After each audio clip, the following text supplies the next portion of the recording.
నియోజకవర్గం సోములలో ఆదివారం జరిగే జనంతో జనసేన బహిరంగ సభను విజయవంతం చేయాలని తిరుపతి ఎమ్మెల్యే ఆర్ఎన్ శ్రీనివాసులు పిలుపునిచ్చారు. శనివారం తిరుపతిలోని తన నివాసంలో జనసేన నాయకులతో ఎమ్మెల్యే సమీక్షించారు. జనంతో జనసేన బహిరంగ సభకు ముఖ్య అతిథిగా పార్టీ ప్రధాన కార్యదర్శి నాగబాబు, కిట్కో చైర్మన్ వేములపాటి అజయ్ కుమార్లు హాజరవుతున్నట్లు తెలిపారు. తిరుపతి నగరానికి జనసేన ప్రధాన కార్యదర్శి గౌరవనీయులు నాగబాబు గారు, టిక్కో చైర్మన్ అజయ్ కుమార్ గారు రావడం జరుగుతుంది. రేపు ఉదయం పుంగనూరులో జరిగే భారీ బహిరంగ సభకు వేణుగోపాలరెడ్డి గారి అధ్యక్షతన పుంగనూరు నియోజకవర్గంలో భారీ బహిరంగ సభ జరుగుతుంది. రేపు సాయంకాలం 2 గంటల నుంచి 6 గంటల వరకు భారీ బహిరంగ సభ పుంగనూరు సోమల దగ్గర జరుగుతుంది. ఈ యొక్క జనసేన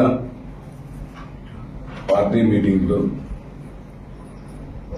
చిత్తూరు, తిరుపతి ఉమ్మడి జిల్లాల 14 నియోజకవర్గాల అధ్యక్షులు, జన సైనికులు, వీర మహిళలు, ఎన్డీఏ కూటమి నాయకులు, బీజేపీ నాయకులు అందరూ కూడా, తెలుగుదేశం పార్టీ నాయకులు అందరూ కూడా భారీ ఎత్తున పుంగనూరులో రేపు పబ్లిక్ మీటింగ్ జరుగుతోంది.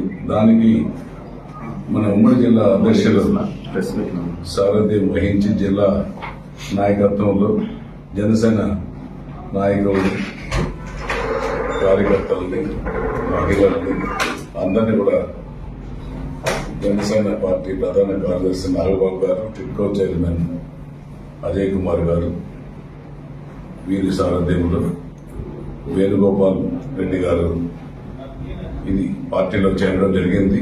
ఇది భారీ బహిరంగ సభ జనసేన జరపడం జరుగుతుంది. దానికి కాళహస్తి, సత్యవేడు, తిరుపతి నుంచి బయలుదేరి చంద్రగిరి, చిత్తూరు, పూతలపట్టు, జీడి నెల్లూరు, పలమనేరు, పొంగనూరు, అటు సైడ్ నుంచి పడమటి తాలూకాల నుంచి మదనపల్లి, పీలేరు, తమ్మళ్లపల్లి అవి కూడా రావడం జరుగుతుంది. వీళ్ళందరూ కూడా వచ్చి రేపు జరిగే జనసేన పార్టీ మీటింగ్ని జయప్రదం చేయాలనేసి జేఎస్వీ తరఫున కోరుకుంటున్నాము. దీన్ని మన పార్టీ అధ్యక్షులు గారు కూడా దీనిపైన కొన్ని వివరణలు దీని గురించి కూడా వివరిస్తారనేసి కూడా పత్రికా మూలంగా తెలియజేస్తున్నాం.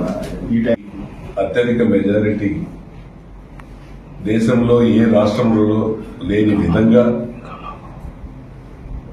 ఆంధ్ర రాష్ట్రంలో 175 నియోజకవర్గాలు, 164 నియోజకవర్గాలు రావడం జరిగింది. ఎన్డీఏ కూటమి అభివృద్ధి అజెండాగా, సంక్షేమమే పరిపాలనా విధానంగా తీసుకొని ముఖ్యమంత్రి అయిన అనుభవశాలి ముఖ్యమంత్రి, ఒక చరిష్మా కలిగిన నాయకుడు కొణిదెల పవన్ కళ్యాణ్ గారు ఇద్దరు జతకట్టి ఒక పక్క సంక్షేమం, ఒక పక్క అభివృద్ధిని ఆంధ్ర రాష్ట్రంలో కొనసాగిస్తున్నారు. ఇంకొక పక్క రైల్వే జోన్లు, ఒక పక్క ఎయిర్పోర్ట్లు, ఒక పక్క ఇండస్ట్రియల్ కారిడార్లు, ఇంకొక పక్క ఐటీ పార్కులు ఒకే రోజులో పంచాయతీరాజ్ వ్యవస్థలో డిప్యూటీ సీఎం కొణిదెల పవన్ కళ్యాణ్ గారు 13,326 మీటింగ్లు ఒకే రోజు పెట్టి 4,500 కోట్ల రూపాయలు వెచ్చించి సంక్రాంతి లోపు 90% వర్కులు పూర్తి చేసిన ఘనత పంచాయతీరాజ్ గాంధీజీ కలలు కన్న వ్యవస్థలో ఉప ముఖ్యమంత్రి పవన్ కళ్యాణ్ గారు చేశారు. ఆంధ్ర రాష్ట్రంలో ఇంతవరకు పంచాయతీరాజ్లో ఇటువంటిది ఎప్పుడూ జరగలేదు. అభివృద్ధిని తిరగరాయడం పవన్ కళ్యాణ్ గారి ధ్యేయంతో చేయడం జరిగింది. జలజీవన్ మిషన్లు కూడా ఇంతకుముందు ఇచ్చిన నిధులంతా కూడా చేయలేదు. ఇప్పుడు 75,000 కోట్లు ప్రాజెక్ట్ రిపోర్ట్ తయారు చేసి 75,000 కోట్ల రూపాయలతో కూడా ప్రతి ఒక్కరు మంచినీళ్లు తాగాలని, ఎస్టీ ఎస్సీ గ్రామాలలో రోడ్లు లేకుండా డోలీలతో వస్తుండే రోడ్లు వేయాలని మన ఉప ముఖ్యమంత్రి వర్యులు, ఒక పక్క మంత్రి గౌరవనీయులు ముఖ్యమంత్రి వర్యులు చంద్రబాబు నాయుడు గారు ధ్యేయంగా పెట్టుకుని అభివృద్ధి చేస్తున్నారు. అటువంటి తరుణంలో ఇక్కడ తిరుపతి నియోజకవర్గానికి వస్తే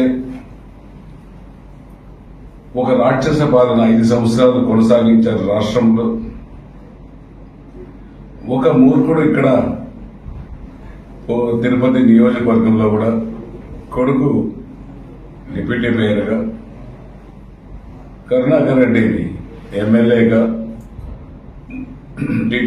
తిరుపతి తిరుమల దేవస్థానం చైర్మన్ గా తిరుపతినంతా కూడా అధికారాన్ని తన గుప్పిట్లో తీసుకొని రాష్ట్రంలో జగన్మోహన్ రెడ్డి ఎలా విధ్వంసం సృష్టించాడో అదేవిధంగా తిరుపతిలో ఎన్నో అసాంఘిక కార్యకలాపాలు చేయడం ఆయన నైజం, ఆయనకు వెన్నెతో పెట్టిన విద్య.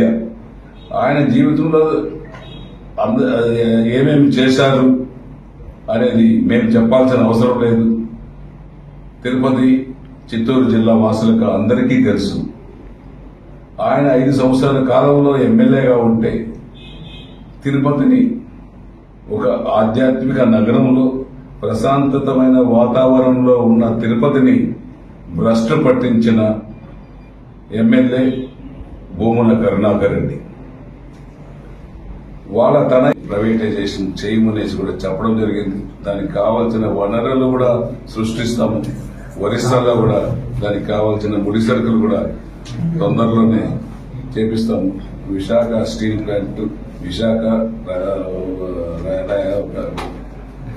రైతుల ప్రజల హక్కు అనే నినాదానికి మేము సపోర్ట్ చేస్తామనేసి ఇటు ఇండస్ట్రియల్ మినిస్టర్ గారి, ప్రధానమంత్రి గారు కూడా మొన్న 2 లక్షల కోట్ల రూపాయలు చేయడం కూడా అనౌన్స్ చేయడం జరిగింది. ఎన్డీఏ కూటమి ఇటు కేంద్రంలో కానీ రాష్ట్రంలో కానీ అభివృద్ధికి బాటలు తీసుకొస్తుంది. అన్నిట్లో కూడా రిలాక్సేషన్ వస్తుంది. గతంగా 10 సంవత్సరాలు ఎన్డీఏ కూటమి ఖచ్చితంగా కూడా కొనసాగుతుందని మా నాయకుడు ఉప ముఖ్యమంత్రి నాయకుడు చంద్రబాబు నాయుడు గారు కూడా చెప్పడం జరిగింది. ఖచ్చితంగా అందరూ కలిసి పనిచేసుకుంటాం కూడా తెలియజేస్తారు.